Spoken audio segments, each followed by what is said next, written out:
नमस्कार मित्रांनो, विजन अकॅडमीमध्ये आपलं सहर्ष स्वागत. मित्रांनो, शिक्षक भरती 2022 मधील लेटेस्ट अपडेट पवित्र पोर्टलवरती नवीन अपडेट हीच आहे की मित्रांनो, आता जे काही विथ इंटरव्ह्यू म्हणजेच मुलाखत राऊंड सुरू होणार आहे. तर या मुलाखत राऊंडसाठी जर आपली एखाद्या संस्थेची रिकमेंड झाली तर त्या ठिकाणी आपण मुलाखत कशी द्यायची, त्याचप्रमाणे आपला जे काही अध्यापन कौशल्य आहे तर ते डेमो कसं द्यायचा याविषयी सविस्तर माहिती आपण या व्हिडिओमध्ये पाहणार आहोत.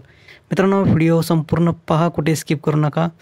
चॅनलवर नवीन असेल प्लीज चॅनलला सबस्क्राईब करा, लाईक करा, शेअर करा. तर पाहूया सविस्तर माहिती. मित्रांनो, मुलाखत राऊंड 2024मध्ये कोणते मुद्दे महत्त्वाचे आहेत जेणेकरून तुमचे जे त्या ठिकाणी रिकमेंड झाल्या तर त्या ठिकाणी तुम्हाला इंटरव्ह्यू देणं सोपं जाईल. त्याचप्रमाणे तुम्हाला एक कल्पना येऊन जाईल की कशा पद्धतीची असू शकते. त्याचे मुद्दे आपण पाहूया.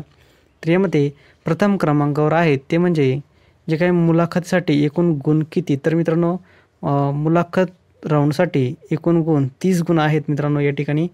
मग त्यामध्ये आपल्याला मुलाखत राऊंडसाठी टोटल 30 गुणाची असणार आहे.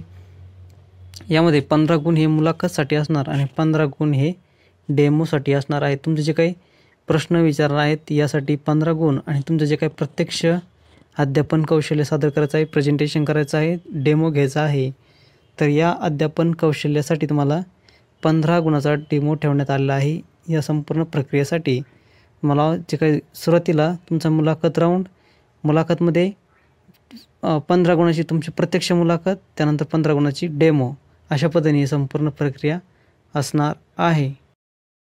अशा पद्धतीने टोटल 30 गुणाचा डेमो तुमचा असणार आहे. त्यानंतर प्रथम मुलाखत नंतर डेमो. मित्रांनो, प्रथम तुमची मुलाखत घेतली जाणार आणि त्यानंतर तुमचा प्रत्यक्ष अध्यापनाचा डेमो घेतला जाणार आहे. त्यामुळे प्रथम प्रश्नोत्तरे, मुलाखत आणि त्यानंतर प्रत्यक्ष तुमचा सहभाग, डेमो घेतला जाणार आहे.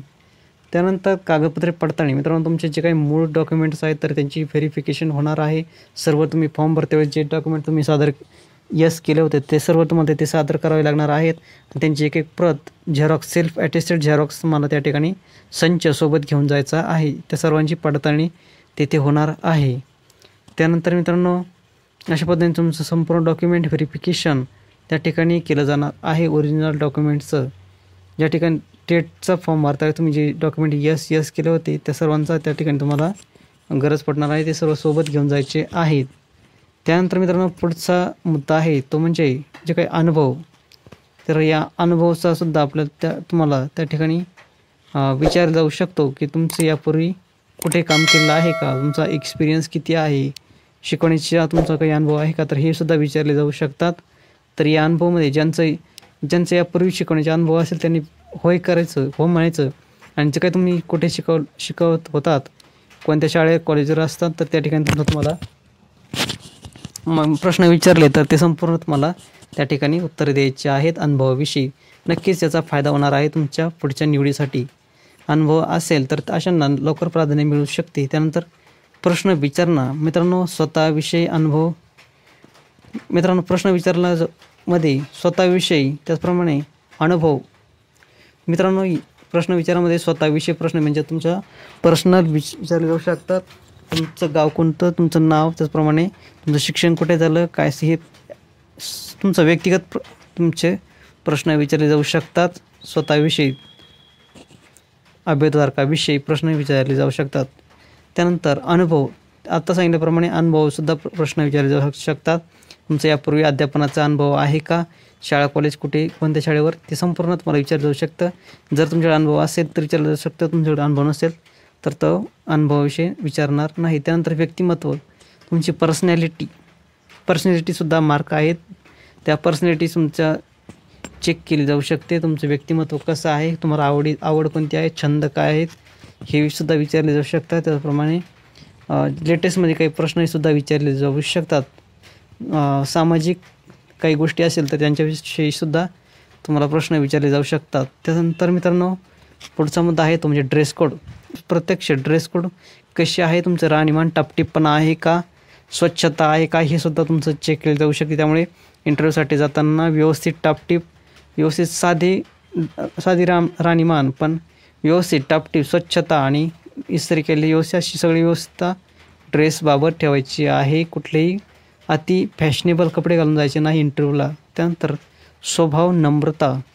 तुमचा स्वभाव नम्र आहे का, तुम्ही विचारलेल्या प्रश्नाची कशी उत्तरे देत आहात हे सुद्धा चेक केलं जाऊ शकतं. तुमचा स्वभाव 2 मिनिटाच्या इंटरव्ह्यूमध्ये सुद्धा तुमचा स्वभाव चेक केला जाऊ शकतो कसा आहे, ते सुद्धा तुम्हाला या ठिकाणी महत्त्वाचं आहे. त्यानंतर पुढचा मुद्दा आहे कल्पकता.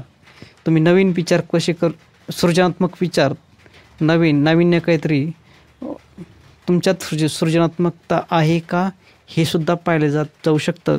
शाळेविषयी किंवा विद्यार्थ्याविषयी प्रश्न विचारून तुम्ही असं केलं तर असं काय होऊ शकतं, काय कराल, असं सुद्धा प्रश्न विचारले जाऊ शकतात. तर या ठिकाणी तुम्हाला तशा पद्धतीने उत्तर द्यायचं आहे. त्यानंतर शाळा प्रगतीत तुमचं योगदान. ज्या शाळेवर तुम्ही इंटरव्ह्यू द्यायला जाऊ शकता त्या शाळेची प्रगती होण्यासाठी किंवा शाळेचे एकंदरीत सर्वांगीण विद्यार्थ्यांचा विकास होण्यासाठी तुमचं योगदान काय असणार आहे, तुम्ही काय काय प्रयत्न करू शकता, तुमच्याकडे काही नाविन्य उपक्रम आहेत का हे सुद्धा विचारलं जाऊ शकतं. तर ते तुमच्या पद्धतीने तुम्ही उत्तर द्यायचं आहे. तुमचे नाविन्य असेल, काही तुमच्या मनामध्ये शाळेच्या प्रगतीसाठी काही विचार असेल ते सुद्धा सांगायचे आहेत. त्यानंतर अध्यापन कौशल्य. मित्रांनो, अध्यापन कौशल्य सर्वात महत्त्वाचं आहे. तुम्ही ज्यावेळेस अध्यापन करायला जाल तर या ठिकाणी इंटरव्ह्यूमध्ये एखादा पाठाचं उदाहरण देऊ शकतात, असा पाठ, आणि या पाठासाठी तुम्ही कोणती पद्धत वापराल, टाचनमधील काही महत्त्वाचे मुद्दे, त्याचप्रमाणे यामधून कुठला विद्यार्थ्याचा जे काही गुण आहे तर तो विकसित होऊ शकतो, असे प्रश्न विचारले जाऊ शकतात इंटरव्ह्यूसाठी. तर त्याची तुम्हाला व्यवस्थित उत्तर द्यायचे आहेत. त्यानंतर पुढचं आहे ते म्हणजे पाठासन.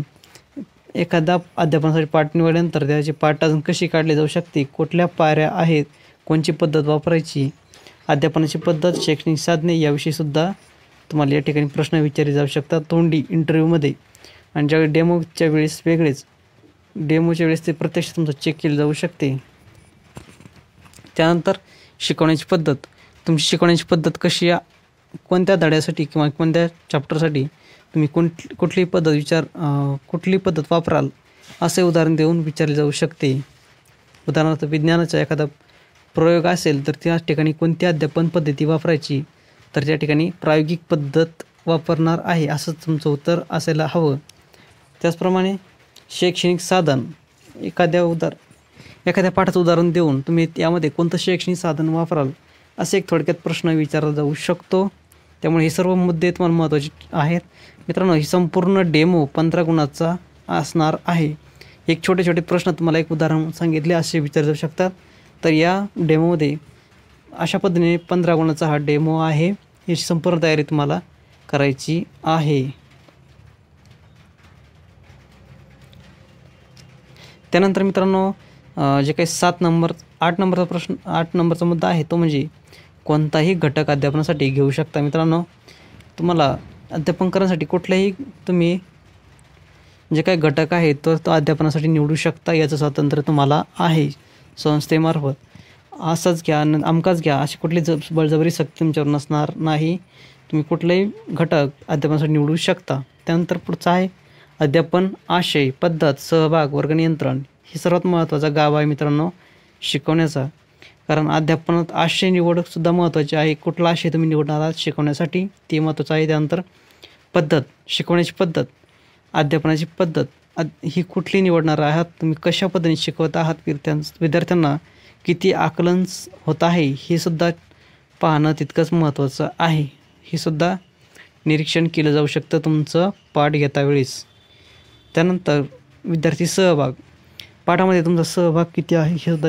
त्यानंतरचा मुद्दा आहे मित्रांनो पाठ निरीक्षण संबंधित संस्था पॅनलद्वारे होईल. मित्रांनो, जे काही तुम्ही पाठ घेणार आहात संबंधित संस्थेवर त्या ठिकाणी अनुभवी आणि तज्ज्ञ शिक्षकांचा एक पॅनल बनवला जाईल आणि त्याचे संपूर्ण वेळापत्रक तुम्हाला पाठ निरीक्षणासाठी बनवण्यात येईल. तुमचं पाठ निरीक्षण हे संबंधित पॅनल करणार आहे.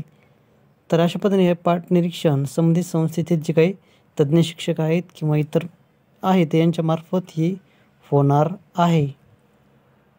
त्यानंतर पुढचा मुद्दा आहे मित्रांनो तो म्हणजे मुलाखतीसाठी 3 उमेदवार तर 7 उमेदवार वेटिंगवर असणार. तर मित्रांनो, जे काही टोटल पवित्र पोर्टलने यापूर्वी सांगितलं आहे त्याप्रमाणे जे काही एका जागेसाठी 10 उमेदवार असणार आहेत. मित्रांनो, यातील प्रथम 3 उमेदवार मार्कनुसार यांना प्रत्यक्ष इंटरव्ह्यूसाठी बोलवण्यात येईल.